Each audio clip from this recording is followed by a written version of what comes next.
Isa ka bang BTS ARMY? Mas kilalanin natin ang mga members ng BTS.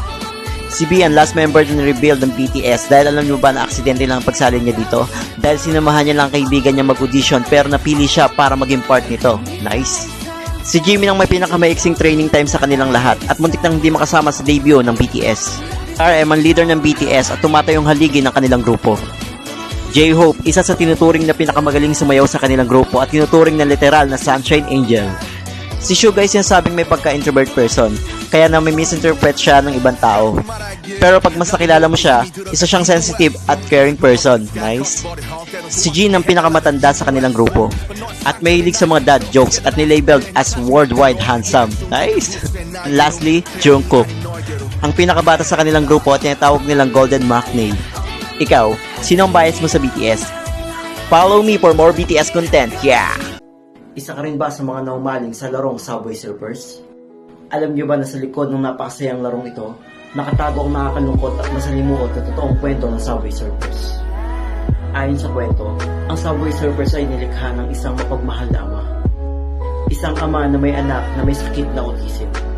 Ayon sa kwento, ang kanyang anak ay madalas na naglalaro sa rails ng tren. Isang araw, ito ay napagtripan ng kanyang mga kalaro at napahamak sa rails ng tren at ito ay namatay. Dahil sa labis na kalungkutan ng kanyang ama, ito ay lumikha ng isang laro na kung saan maaalala niyang muli ang kanyang anak na namatay sa rails ng tren. At dito na nga nabuo ang napakasayang larong Subway Surfers. Ikaw, naniniwala ka ba sa kwentong ito? Follow me for more story. Paborito mo rin bang laruin ang napakasayang larong Minecraft?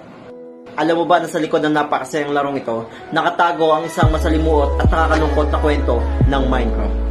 Sinasabing nagmula sa imahinasyon ng isang batang lalaki ang larong Minecraft. Nagsimula ang lahat nang namatay ang kanyang ama at nag-asawang muli ang kanyang ina. Ngunit sa kasamaang palad, siya ay sinasaktan ng bagong asawa ng kanyang ina. Hindi niya magawang makapagsumbong dahil tinatakot ito na papatayin sila ng kanyang ina kapag siya ay nagsumbong. Dahil dito, madalas siya nagkukulong sa kanyang kwarto at dito, ginagawa niyang libangan ng pagguguhit sa kanyang pader. At dahil sa napakalawak niyang imahinasyon, dito niya nabuo ang napakasayang mundo ng Minecraft. Isang araw, nadatnan na lamang ang batang ito sa kanyang kwarto na wala ng buhay at dito tumambad sa kanila ang napakagandang drawing sa pader ng kwarto ng batang ito. Ikaw, naniniwala ka ba sa kwentong ito? Follow me and subscribe on my YouTube channel for part 2. Yeah! Ano to? Mami Reveal? Puro kayo Mami Reveal ha? Hindi pa nga ako verified. Nagigil ako sa inyo. Mami! Ano yun? Ako nang gigigil ako sa inyo ha? Mapapansin kasi itong mga to eh. Mami Reveal na Mami Reveal. May mga model pa kayo na yung model nyo ha? Buti nga sa inyo. Kalan dyan ha? Tuwagan niyo ako rin model ka rin. Kasi hindi mo din nakita yung model ko eh. Papansin ka rin Mami. Aba, laki na ka pa. Mag-model tayo para pumasa kayo. Ano to? Daddy Reveal? Nireveal ko na kasi Mami. Daddy Reveal pa kayo dyan. Nagigil ako sa inyo ha? Kauwi lang ng daddy. Galing siya sa babae niya. Babaero talaga yun. Wala namang binibigay na pera sa akin. Nagbababae ka. Tuwagin ko ha. Talo ko kung pupunta siya dito. Daddy! Nandiyan ha? Oh, ang cute ng daddy mo, no?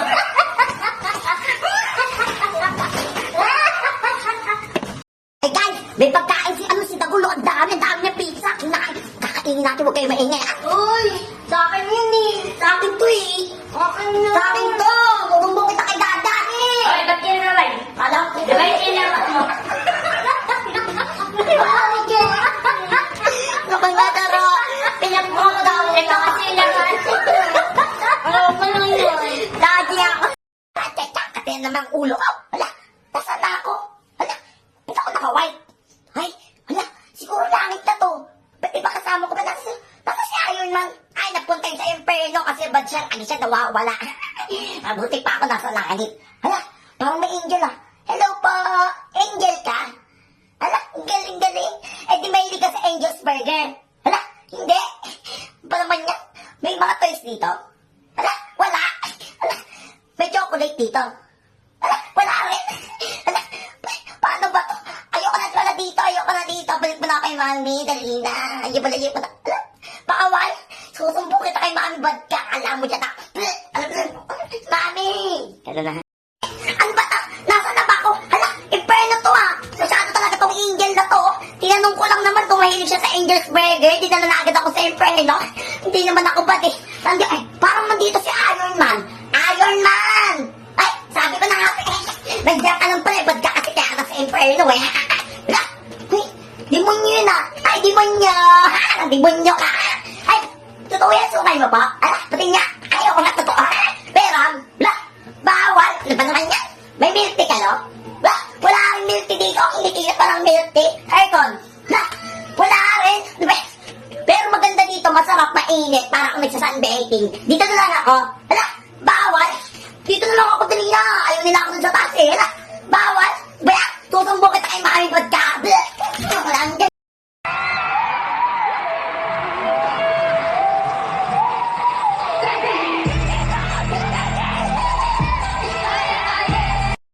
Bago akong telepono, bagong bili ni Mami to. Sino pa yung tatawagan ko? Hala, yung Jabili, tatawagan ko yun. Makakasarin ko sila. Ay, hello po. Sa Jabili po to? Ay, Jollibee ba yun? Kala ko Jabili. Ano po? Meron po kayong spaghetti? Meron kayong spaghetti? Burger, meron kayo? Burger. Hala, meron din. Hala, kami din meron eh. Kasi birthday ko ngayon. Niloloko lang kita. Hala, may chicken kayo? Hala, wala kaming chicken, di nagluto si Mami. Pingi ako. Hala, dali na, pingi, isa lang. Hala, ang damot ito, dali na. Magkano ba yan, babayaran dapat? Hala, ang mahal naman yan, 5.20. Hindi ko alam yun ah. Hala, pili na, pingi na lang. Papagalitan ako ni Mami. Dali na. Damot ito. Tutumbo kita kay Mami, kay McDo na lang ako magpupunta. Mangingi ako doon sa alam mo dyan. Bad ka. Alam mo dyan. Hala, ganda mo naman. Pwede ikaw na ng girlfriend ko? Wala ko girlfriend. Kasi sabi niya, dapat girlfriend ko na si Ate Sandy. Kaso inagaw siya ni Marvin. Oo, salba yun eh. Tapos, dapat girlfriend ko na rin si Silly Queen. Kaso inagaw din ni Nathan. Wala tuloy akong girlfriend. Oo, 7 na ako. Pwede na ako mag-girlfriend. 7 na ako, pwede ako mag-girlfriend, sabi ni Mami eh. Pero may kitang toys ko. Tapos bigyan kita nitong kapagkain ko. Masarap to. Galing to ng Mars. Oo. May chocolate ka. Ayun, bigyan mo rin ako bye-bye tayo. Tara. So, yun na nga, passport tayo sa last post ko na isulat ko lahat ng followers ko sa wall ko. Yeah! Habang natutulog ako, bigla ako nagising. Kasi minaalala ko may gagawin pala ako. Agad akong bumangon. Marami pala akong isusulat na pangalan sa pader. So, hinanda ko ang mga gamit ko. Ayan, ang dami, di ba? Dapat laging handa sa laban. Nag-start na nga ulit ako magsulat ng mga pangalan nyo sa pader. Ayan, dumadami na sila. Mag-effort ako, syempre, love ko kayo eh. Hala, ang dumi na. Syempre, as promised, doon ako kumukuha sa mga nag-comment sa last post ko. At may nag-comment na hindi naman nakapollow sa akin. Ayan, nag-check talaga ako kung nakapollow ba talaga. Then, sinusulat ko sa pader, di ba? Kaya dito pa lang, malalaman mo na kung sino talagang totoong followers mo at kung sino ang hindi. Mapapakamot ka na lang talaga sa mga hindi loyal. Syempre, doon tayo sa totoong loyal. I love you guys. Yeah! Habang nagugupit ako ng kuko, bigla ko na-miss nung bata pa kami naglalaro kami ng baybahayan. Kaya may naisip ako, o-order tayo sa Shopee. Punta agad ako sa Shopee para umorder ng tent. Syempre, isip bata tayo, in-order ko yung pambata. After 1 week, tanen, dumating na siya! Syempre, sa sobrang excited ko, inayos ko siya agad. Dahil walang manual at di ko alam gawin, kinapakapa ko na lang. At ayan na nga, kinain ako ng tent. Syempre, hindi ako tumigil hanggat di ko nabuo yung tent. Sarap pala gumawa ng bahay. Kinikilig na ako sa part na yan kasi nga nabubuo na siya. Ayan, di ba mukha na siyang enchanted kingdom? Syempre, wag natin kalimutan ng unan at sapin. Ayos, finishing na lang tayo. At ito na nga, dumating na nga ang sapa nating package. Tenen! Syempre, sobrang excited ko, kinipit ko siya agad. Syempre, test natin kung gumagana. Tenen! Tapos na ating tent! Yes! Nyo guys, ano pang kulang?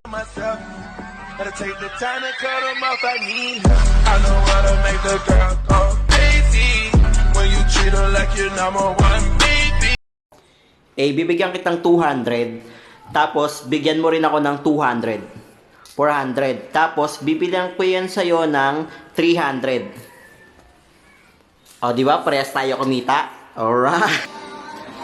Pa, kapag nahulaan mo yung nasa kamay ko, sa'yo na tong 1,000. O, game. Bagay ba yan? Malapit na.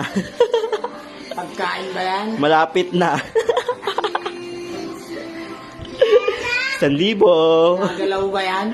Malapit na. Malapit na.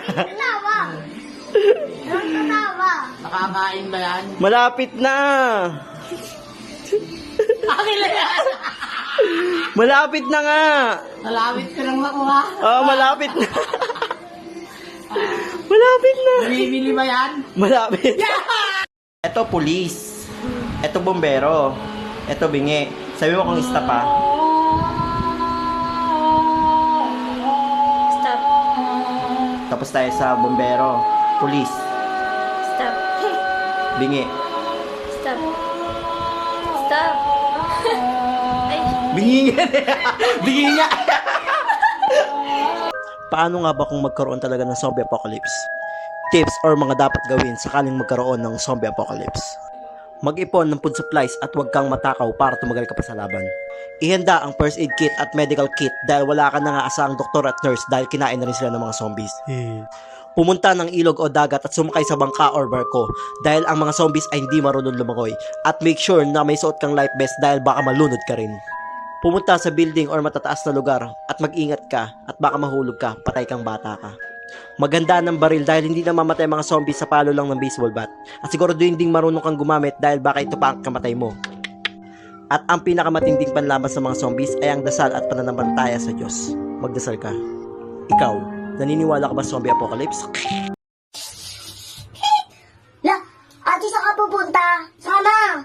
La, bawal, ba't bawal? Lo, pasalubong na lang. Burger. Burger lang, 2 burger. Tapos shake. Oo. Ha? Lo, ay bawal din. Susumbong kita kay mami ha. Akala mo hinita kita kagabi, may kachat ka? Akala mo may kachat ka kagabi, nakita kita. Sabi mo nga, ikaw lang sapat na, 008. Mahal na mahal kita. Susumbong talaga, sabihin ko may boyfriend ka na. Akala mo, nakita ko talaga may boyfriend ka na eh. Pasalubungan mo na ako? Sige, dagdagan mo na nga ng french fries ha. Oo. Lo, bis na, dagdagan mo. Susumbong ka. Mami! Sige. Alam ha. Dagdagan mo ha. Sige, ingat ka. Bye-bye. Kulong mo dyan. Ay, kanta tayo ha. Alam mo, ayusin mo ha. Di kita bate pag di mo inayos. Johnny. Yes. Eating. No. Telling. No. Open. Try natin to. Hindi ako naniniwala dito eh. I'll get you up and going out of bed.